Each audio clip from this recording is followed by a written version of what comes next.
त्याला खाली पाडलं, त्याच्या छातीवर बसला आणि तलवार घेऊन मारणार इतक्यात त्या खालच्या पडलेल्या माणसाने शिवी दिली. शिवी दिल्याबरोबर हे उठले, तलवार म्यान केली, उभे राहिले. बाकीचे शिष्य म्हणताय तुम्ही असं काय केलं? हो, या बदमाशाला जीवनदान तुम्ही का दिलं? मारणार होतात, बरं झालं असता, मेला असता, आणि एकदम तुम्ही उठले आणि तलवार म्यान केली. हो म्हणले, त्याचं कारण घडलं. म्हणजे काय कारण घडलं? त्याने शिवी दिली नसती त्याला मारून टाकलं असतं, पण शिवी दिल्यामुळे काय झालं? मला आला राग, आणि रागामध्ये मी आल्यामुळे रागाच्या भरात त्याला मारणं हे धर्म संयुक्तिक नाही. पा युद्ध देखील कसं खेळायचं. आता मी तलवार म्यान केली, उठून उभा राहिलो, राग शांत झाला, आता पुन्हा याच्याशी भिडतो. पुन्हा तलवार काढली आणि भिडली. शांत रीतीने युद्ध करायचं. नो एक्साइटमेंट, नो क्रोध. मुलं परीक्षेमध्ये नापास का होतात? एक्साइटमेंट.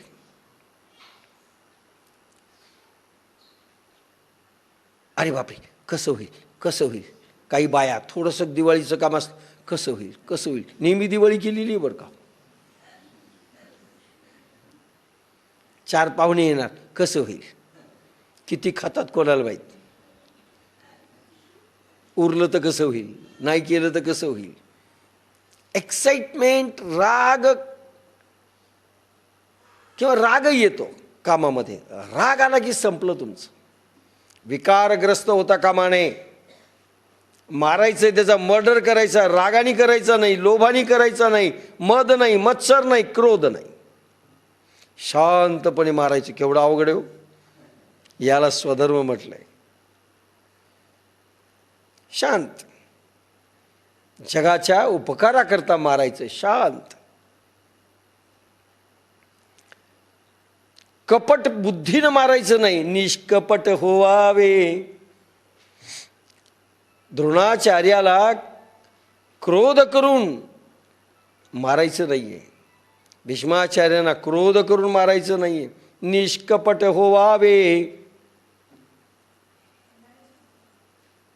कपट रहित अवस्थेत असलं पाहिजे, कपट नाही. पा युद्धाचे नियम, त्याला स्वधर्म म्हटलंय. धर्मयुद्ध त्याला म्हणतात.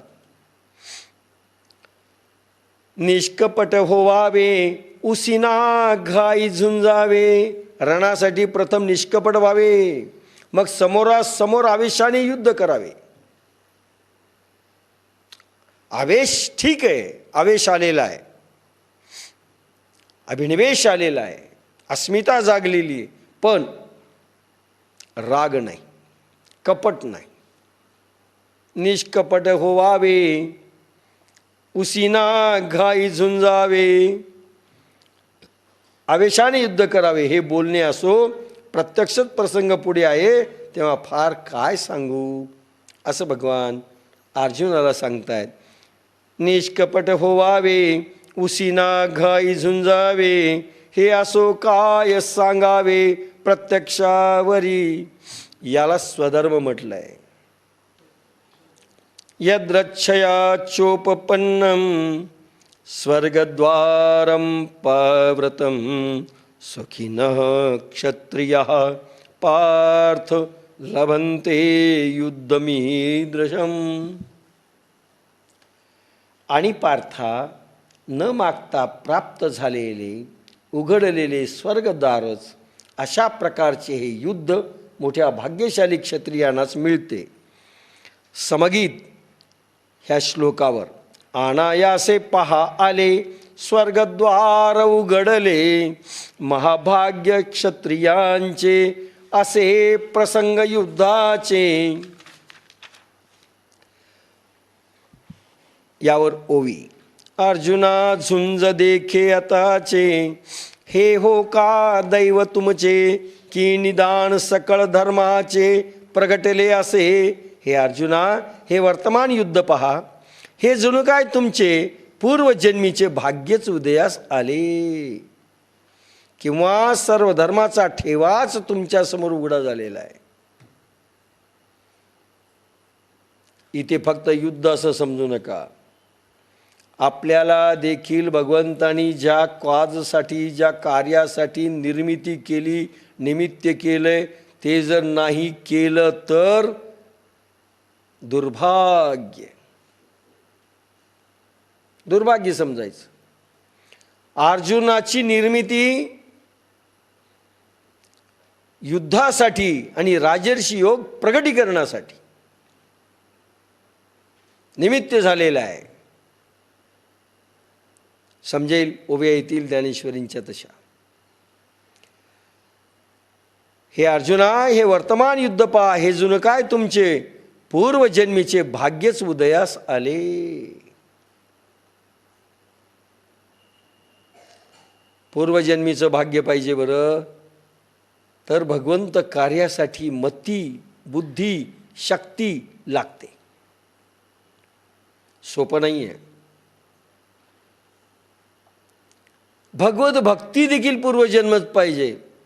भाग्यवंत मनोजया शरण गेले पंढरी राया, शरण गेले पंढरी राया, शरण गेले पंढरी राया. भाग्यवंत मनोजया, भाग्यवंत मनोजया. भाग्य लागतं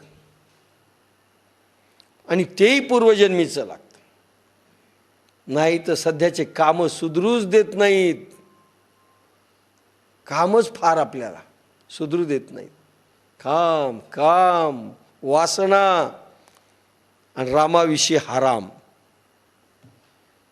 पूर्वजन्मीचे भाग्यच उदयास आले किंवा सर्व धर्माचा ठेवाच तुमच्यासमोर उघडा झाला आहे.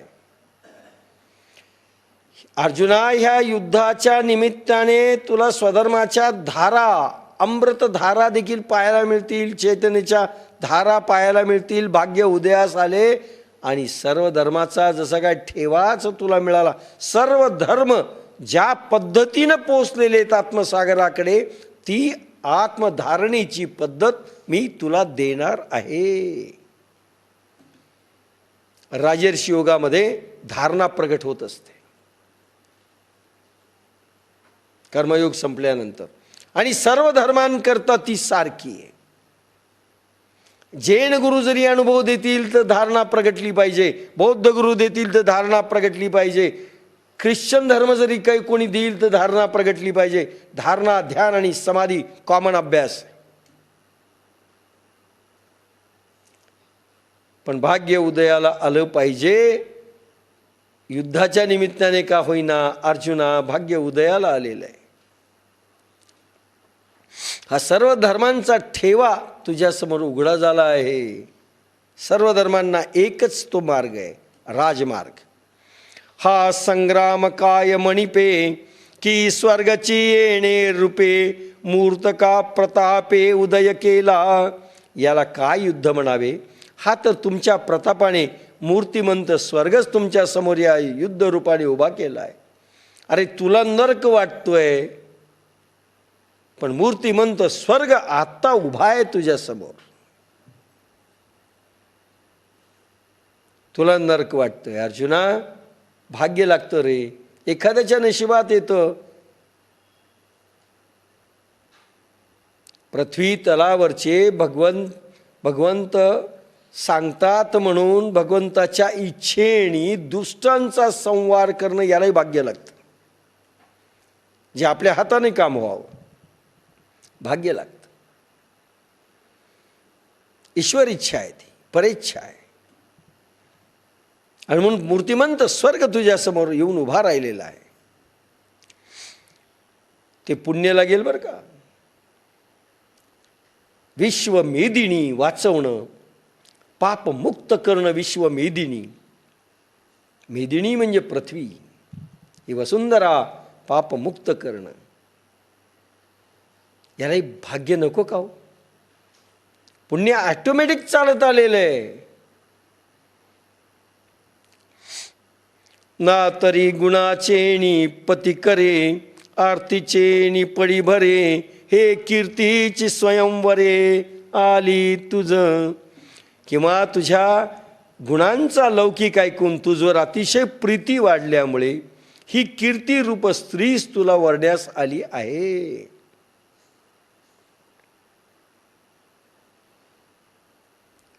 तू याच्यात जिंकणार याचा अर्थ स्वतः भगवान म्हणतात, अरे तू जिंकणार आहेस रे, कीर्ती तुला वरमाला घालण्याकरिता तयार उभी आहे.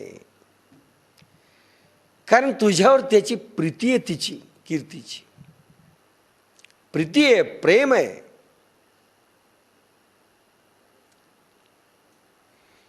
तुझ्या गुणांचा लौकिक ऐकून तुझं अतिशय प्रीती वाढल्यामुळे कीर्ती रूप स्त्री तुला वरण्यास आली आहे. अजून काय पाहिजे? यश समोर उभं आहे, कीर्ती समोर उभी आहे. क्षत्रिये बहुत पुण्य कीजे, तै झुंजाईसे लाहिजे, जैसे मार्गे जाता आढळीजे चिंतामणी. अनेक क्षत्रियांना झुंज द्यावी लागली पण जिंकले नाहीयेत, लक्षात घ्या. शिवाजी बऱ्याच अंशी सक्सेस झाले म्हणा, पूर्ण अंशी नाही.